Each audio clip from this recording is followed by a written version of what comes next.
Es gibt ein Reiseziel, das steht schon seit Jahren ganz oben auf unserer Reiseliste. Und das ist Irland. Diese grüne Insel mitten im Atlantik mit seinen schroffen Küsten und mit seinen steilen Klippen. Und wir haben ganze 4 Wochen Zeit mit dem Gepäck, um Irland bei Wind und Wetter mit dem Motorrad zu erkunden. Unsere Reise startet im Süden und führt uns auf dem Wild Atlantic Way über Kinsale und die Panoramastraßen der Countys Cork und Kerry weiter an der Westküste entlang, über die Cliffs of Moher bis nach Galway mit seinen urigen Pubs und dem Irish Folk. Dann weiter ins County Mayo mit seinen einsamen Sandstränden bis in den hohen Norden. Mullin Head, wir sind am nördlichsten Punkt von Irland.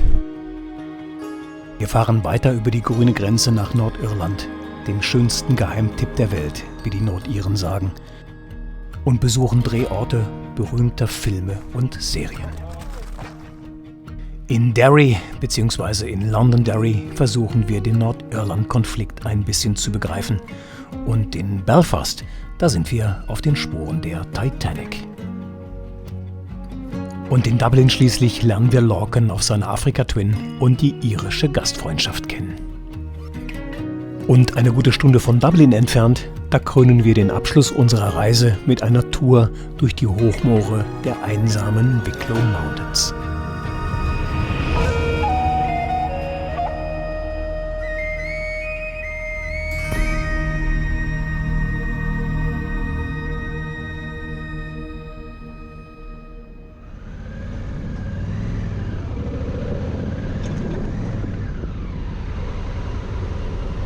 Es ist 8 Uhr abends und die Stena Line hat endlich ihre Luken geöffnet. Das Boarding nach Irland beginnt. Diese Fähre ist nun für die nächsten 18 Stunden unser Domizil. Irland liegt eben für uns Kontinentaleuropäer nicht gerade um die Ecke. Doch diese lange Zeit, die verbringen wir hier auf dem Schiff, so gut es geht. Wie heißt das Ganze? James Cook. Ah, guck mal, ein Doppelbett auf dem Schiff.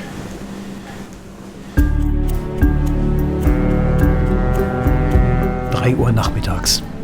Endlich taucht der Hafen von Rosslare im Dunst auf. Irland ist jetzt nur noch einen Steinwurf entfernt. Und wie auf den meisten Fähren heißt es auch hier für uns Motorradfahrer First in, first out. Und das entspannt die Lungen bei all den Abgasen im Laderaum ungemein. Und dann endlich haben wir irischen Boden unter den Reifen. Und beim ersten Tankstopp, da erinnern wir uns an etwas Überlebenswichtiges. Drive on the left.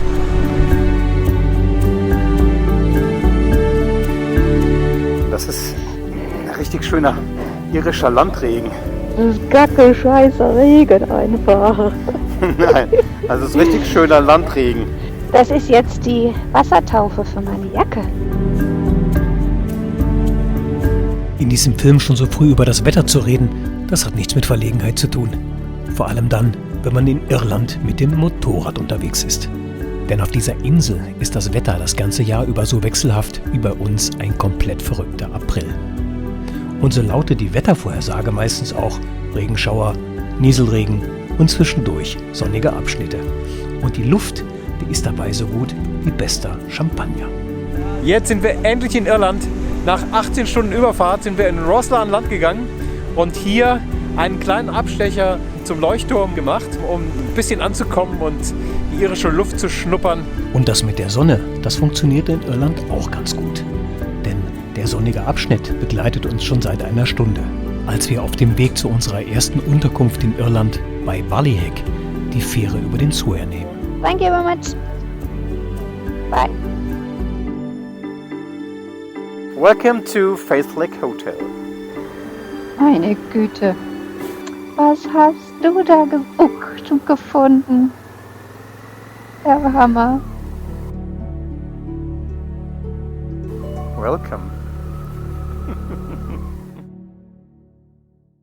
Wir sind ungefähr 180 Kilometer heute unterwegs. Von der Distanz her gar nicht so weit. Also können wir es ein bisschen gemütlich angehen.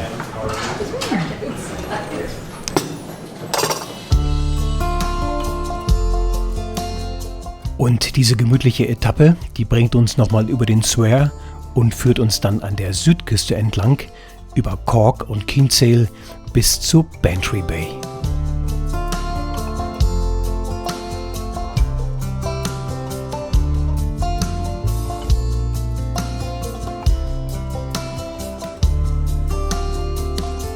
Hier am Naturhafen von Kinsale startet die längste ausgewiesene Küstenroute der Welt, der Wild Atlantic Way.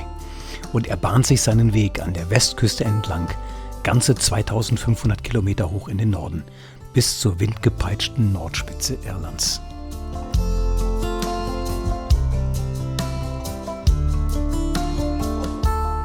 Bin ein bisschen sprachlos, so schön. Am Nachmittag dann erreichen wir die Bantry Bay auf der Halbinsel Barra. Hier steht ein Schatz aus dem 17. Jahrhundert, das Bantry House, mit direktem Blick auf die Bucht. Diese prächtigen Herrenhäuser sind eigentlich eher untypisch für das eher ländlich geprägte Irland. Und wer jetzt denkt, dass es hier finanziell üppig zugeht, der irrt. Um das private Anwesen in Schuss zu halten, sind die Besitzer neben dem Eintritt auf viele kleine Einnahmequellen angewiesen. Und so gibt es ein Bed and Breakfast, viele Konzerte und eine Cafeteria mit einem verdammt guten Kuchen.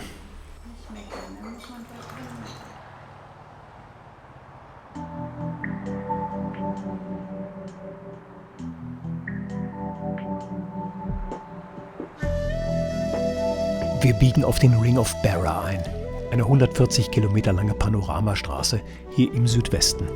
Start- und Endpunkt der Route ist der Ort Glengariff.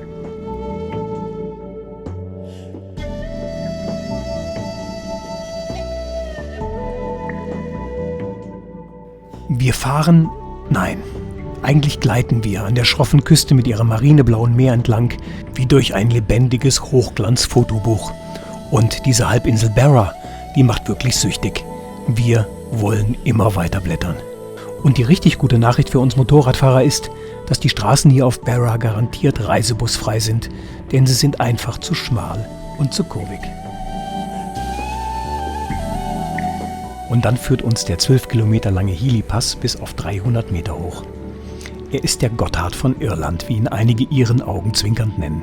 Und er verbindet die Nord- und die Südseite der Barra-Halbinsel. Nur wenige Touristen verehren sich hierher. Und so haben wir auch die Passhöhe heute Abend ganz für uns alleine. Die beste Gelegenheit für eine Rast.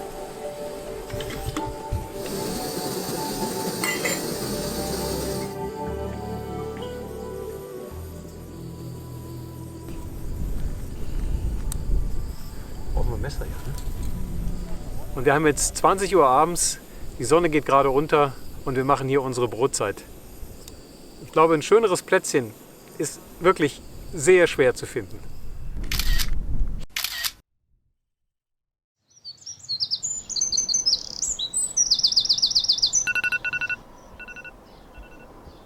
Heute geht es für uns früh raus, denn wir lieben die Einsamkeit und wir haben Hochsaison.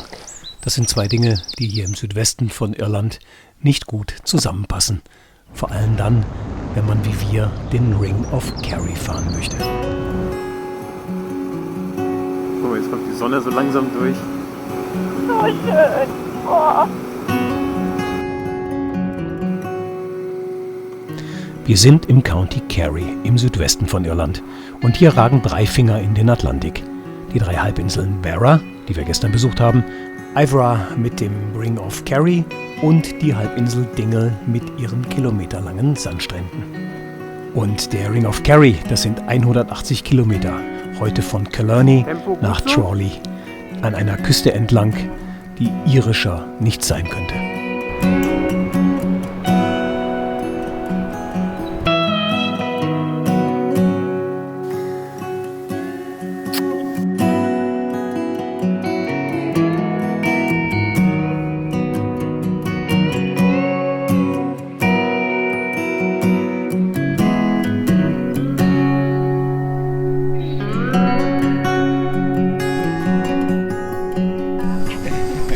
Oben auf dem Comakista-Pass, da finden wir diesen Rastplatz mit Blick auf die Bucht von Derrynham. Oh, total gerne. Also nehmen wir Irish Breakfast, okay? Zeit für unser Frühstück. Es gibt Porridge, mit Hingabe gemacht von Ray, unserem B&B-Gastgeber in Killarney, und natürlich Tee, wie immer. wenn wir rasten. Und der Wind hier oben, der kommt heute aus Südwest und ist nicht mehr als eine kleine, frische Brise.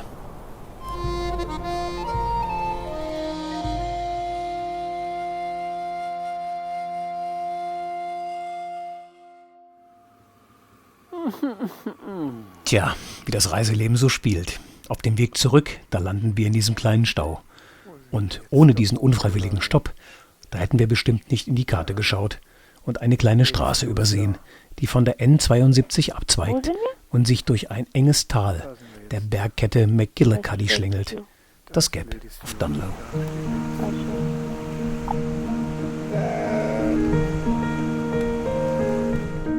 Man kann durchs Gap nicht zu Fuß. Oder mit dem Motorrad. Die 11 Kilometer lange Straße durch das Gap ist sehr eng, aber öffentlich befahrbar. Und das Gap selbst, das hat schon einige Jahre hinter sich. Immerhin 2 Millionen ist es her, als sich das Eis so langsam einen schmalen Bergpass zwischen den McGillicuddy Creek und den Purple Mountains fräste.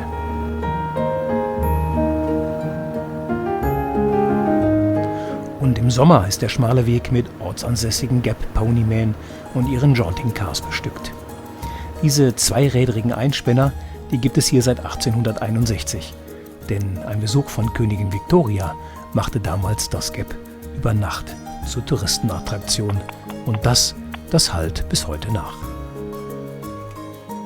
Not over my feet, please.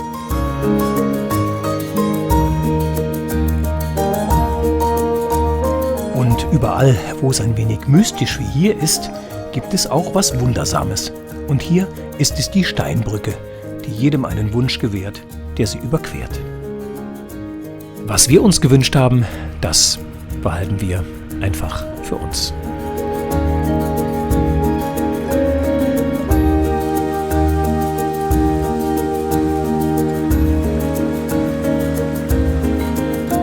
Und am späten Nachmittag, da drehen wir noch eine kleine Schleife auf der Halbinsel Dingle über den Connor Pass. Immerhin 456 Meter hoch und damit Irlands zweithöchste Passstraße.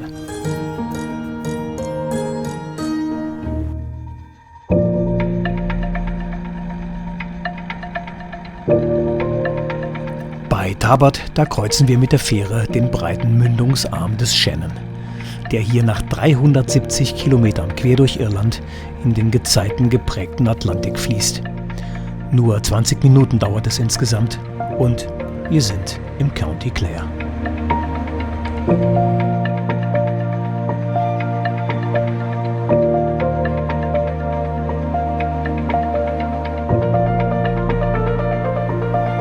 Bestimmt so noch 5 Kilometer locker.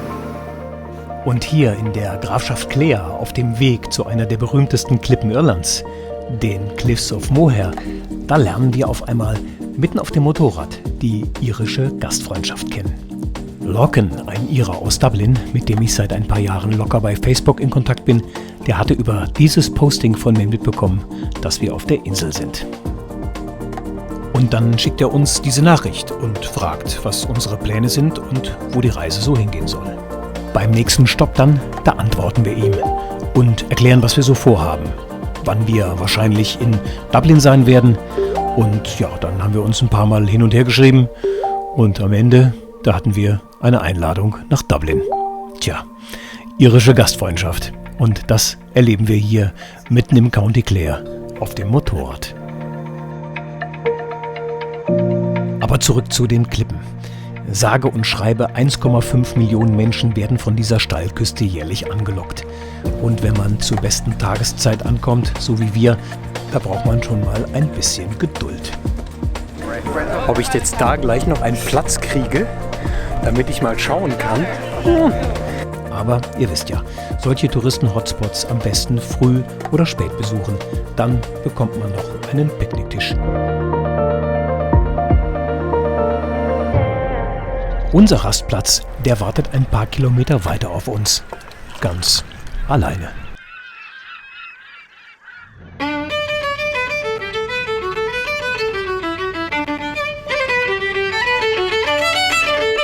Abends dann in Galway, da begleitet dich die irische Musik auf Schritt und Tritt. Für viele die coolste Stadt Irlands. Denn hier wartet die volle Dröhnung Irland auf uns. Und der Song vom Galway Girl, der mehrmals am Tag die Pubs und Gassen durchdringt.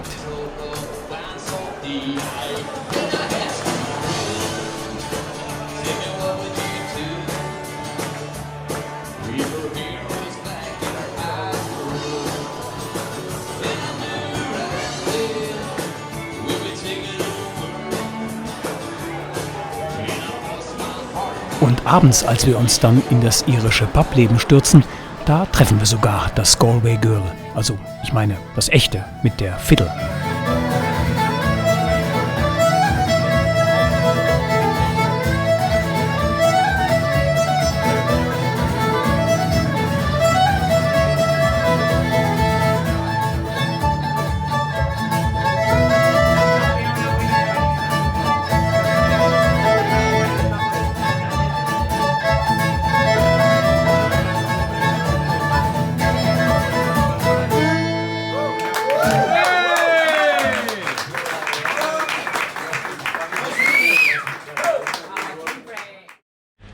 Wenn man Regenhosen braucht, dann gehen sie kaputt. So ein Scheiß, oder? Also neue Hose kaufen. That's no harem. That's good. Very good over the boots. Yeah, fine. Oh, they're perfect actually, aren't they? Absolutely perfect. To fit over a boot, either too long or too short. Yes, yes, that's fine. Neue Hose, neue Socken. Alles fit. Jetzt kann es wieder losgehen.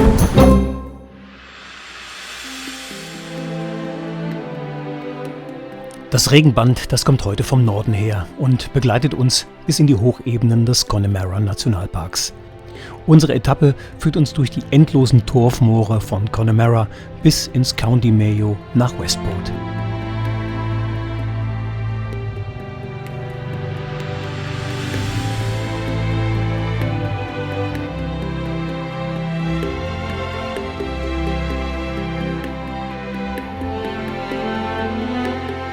Diese Gegend hier, das ist die wilde Schönheit Irlands, wie sie Oscar Wilde einmal nannte. Romantik pur für die Dichter, aber ein steiniges und hartes Land mit wenig Ertrag für die Bauern, die hier einst lebten. Und mitten in dieser kargen Einsamkeit, da steht die Wanderkapelle der Lady of the Wayside. Und ihre Aufforderung an jeden Reisenden, der hier vorbeikommt, ist unmissverständlich.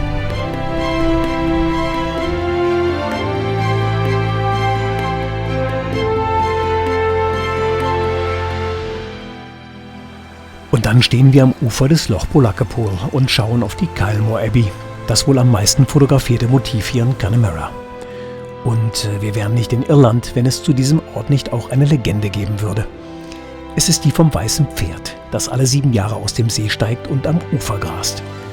Und solange es alle 7 Jahre wiederkommt, bleibt die Natur hier auch intakt. Und zusammen mit den Naturschutzgesetzen des Nationalparks ist es das Beste, was dieser Schönheit hier passieren kann.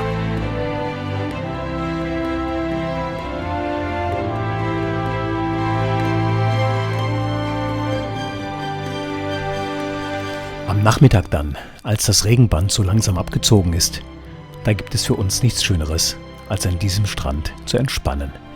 Jeder auf seine Weise.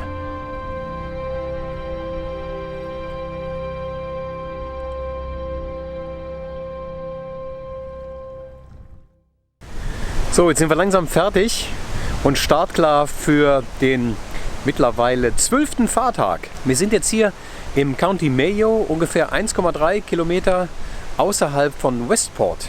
Good morning. Ja. Komm, hol die rein, weg.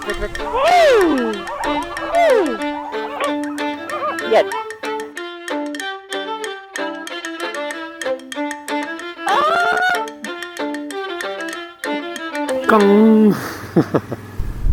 Nachdem wir die Höllenhunde erfolgreich vertrieben haben, da schauen wir noch um die Ecke bei Irlands heiligem Berg vorbei, dem Croagh Patrick. Am Fuße des Berges steht die weiße Statue des heiligen Patrick, der Nationalheilige von Irland und der Urkern der irisch-katholischen Seele. Der Weg nach oben, der geht über viel Geröll und ist entsprechend anstrengend. Eben ein richtiger Büßerweg. Waschechte Pilger, die besorgen sich noch einen Holzstick und ganz hartgesottene kraxeln da barfuß hoch. Wir ziehen das Motorrad vor und fahren zur Küste, um dort noch einmal auf den heiligen Patrick zu treffen.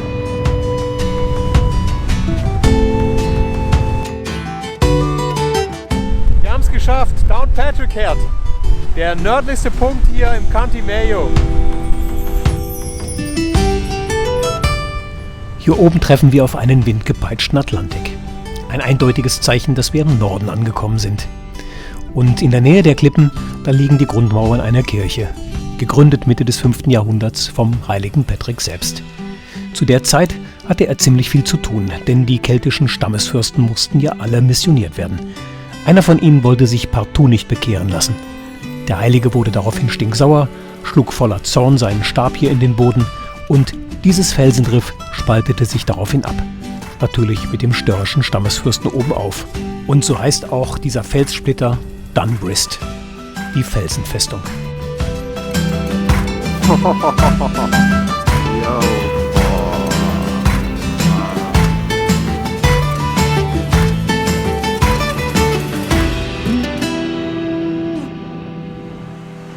Wir sind jetzt hier im County Mayo im Nordosten in der Stadt Ballina und diese Stadt, die liegt am Fluss Moy und der ist bekannt für seine vielen Lachse, die es hier gibt und natürlich für die Fischer, die jetzt zum Beispiel reihenweise im Fluss stehen und versuchen, die Lachse rauszuholen.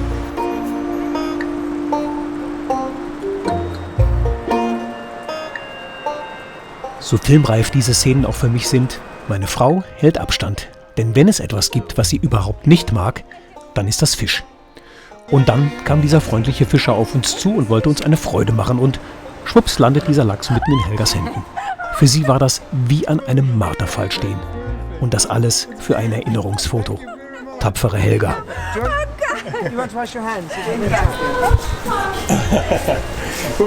Dann noch Hände waschen und ein freundliches Gespräch mit dem Fischer über die aktuelle Lachssaison, inklusive Blick in die Lachsgruft. Er war so glitschig und er hat sich auch noch bewegt. Der hat die Flossen noch hoch und dann ist ihm aus dem Maul auch noch was rausgelaufen. Also, oh. Das war eine Gelegenheit, die konnte ich mir nicht entgehen lassen. Für die Kamera.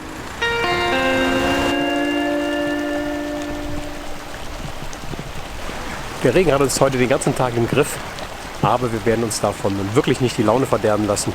Regen gehört zu Irland wie ein gutes schwarzes Guinness oder ein guter irischer Whisky. Doch diese irischen Köstlichkeiten sind für uns heute noch in weiter Ferne, denn jetzt ist die Zeit, ein paar Kilometer zu machen und uns weiter durch den Regen zur Nordspitze Irlands durchzukämpfen. Und unser Etappenziel, das sind heute die Klippen von Slieve im Westen des County Donegal. So, jetzt haben wir 3 Uhr und das Wetter ist immer noch nicht besser, aber es bleibt wohl heute so. irgendwie fühlen wir uns zwar nicht aufgeweicht, aber die Klamotten haben schon ordentlich was mitgekriegt. Und jetzt haben wir hier eben in der Unterkunft angerufen und nachgefragt, ob es denn da überhaupt noch was zu essen gibt. Aber die haben nichts zu essen und in diesem Ort gibt es auch nichts zu essen. Jetzt haben wir hier eine Pommesbude gefunden. Und in dieser Pommesbude gibt es Burger. Und jetzt holen wir uns einen Burger auf die Faust. Unser Abendessen? Abendessen? Bye. Bye bye. Unsere Burger werden verladen.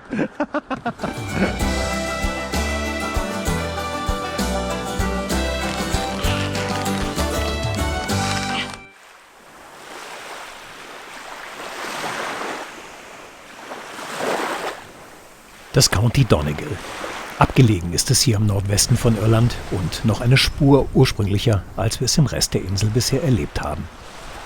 Und gerade mal 5 Minuten von unserer Unterkunft entfernt, da liegt der Silberstrand. Eine hufeisenförmige Bucht mit feinstem Sandstrand. Das hier ist Karibik-Feeling, gewürzt mit irischem Wetter. dank des Golfstroms, der dafür sorgt, dass es hier nie kälter als 8 oder wärmer als 20 Grad wird.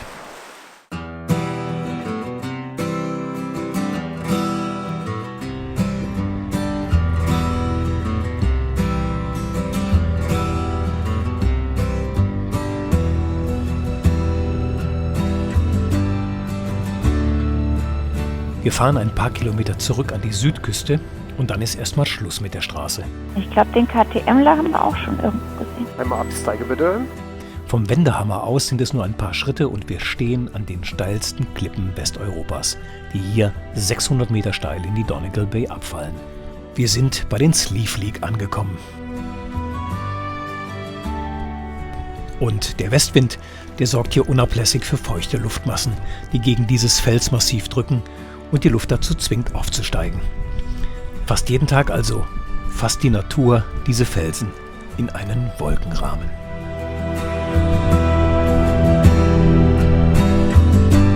Slieve League Mountain Climbing am frühen Morgen ist der beste Frühsport.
Wir sind im Glenveagh National Park, 50 Kilometer vor Letterkenny, wo wir auch heute übernachten werden.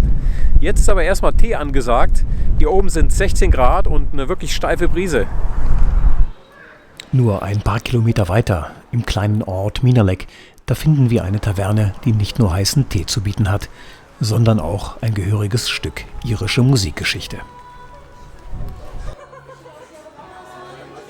Hier in Leo's Tavern, da gründeten seine Kinder Kieran, Paul und Moya zusammen mit ihren Onkeln Will und Podrick vor 50 Jahren eine der bekanntesten Bands Irlands, Clannad, der Clan aus Donegal.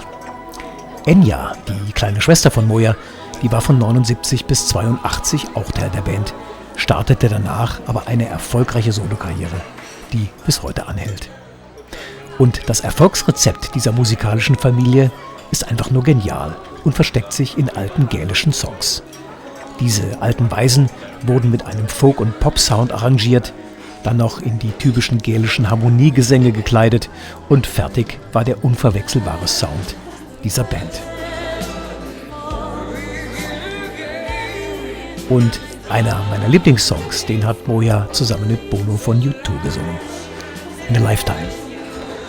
Und so wird der Besuch hier in Leos Kneipe, hier im hohen Norden Irlands, für uns zu einer Zeitreise zurück in die 1980er Jahre.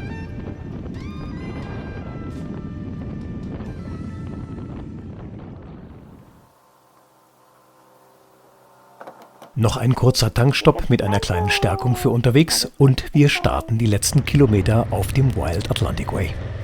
Angepeilt haben wir den nördlichsten Punkt auf dem irischen Festland, hier auf der Halbinsel Inishawen, auf der Wasser und Wind eine Atmosphäre geschaffen haben, wie aus einer keltischen Sage.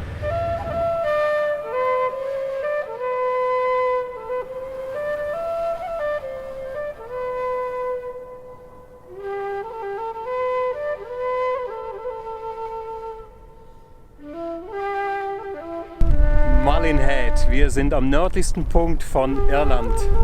2500 Kilometer haben wir die Westküste befahren und jetzt sind wir am Ende des Wild Atlantic Ways, der hier in Malin Head tatsächlich sich wieder umkehrt und wenn man Lust hat, kann man ihn wieder Richtung Süden zurückfahren. Nördlicher geht es jetzt hier nicht mehr.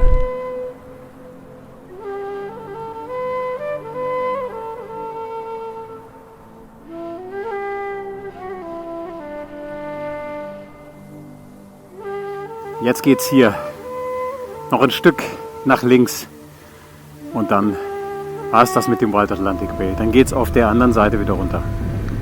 Dann kommt das letzte Schild mit den 3 W auf blauem Hintergrund und die längste Küstenroute der Welt liegt hinter uns. Ein paar Kilometer weiter, da überqueren wir die Grenze nach Nordirland. Keine Schlagbäume, kein Grenzer, nur ein anderer Asphalt, etwas rauer. Und das ist gut so.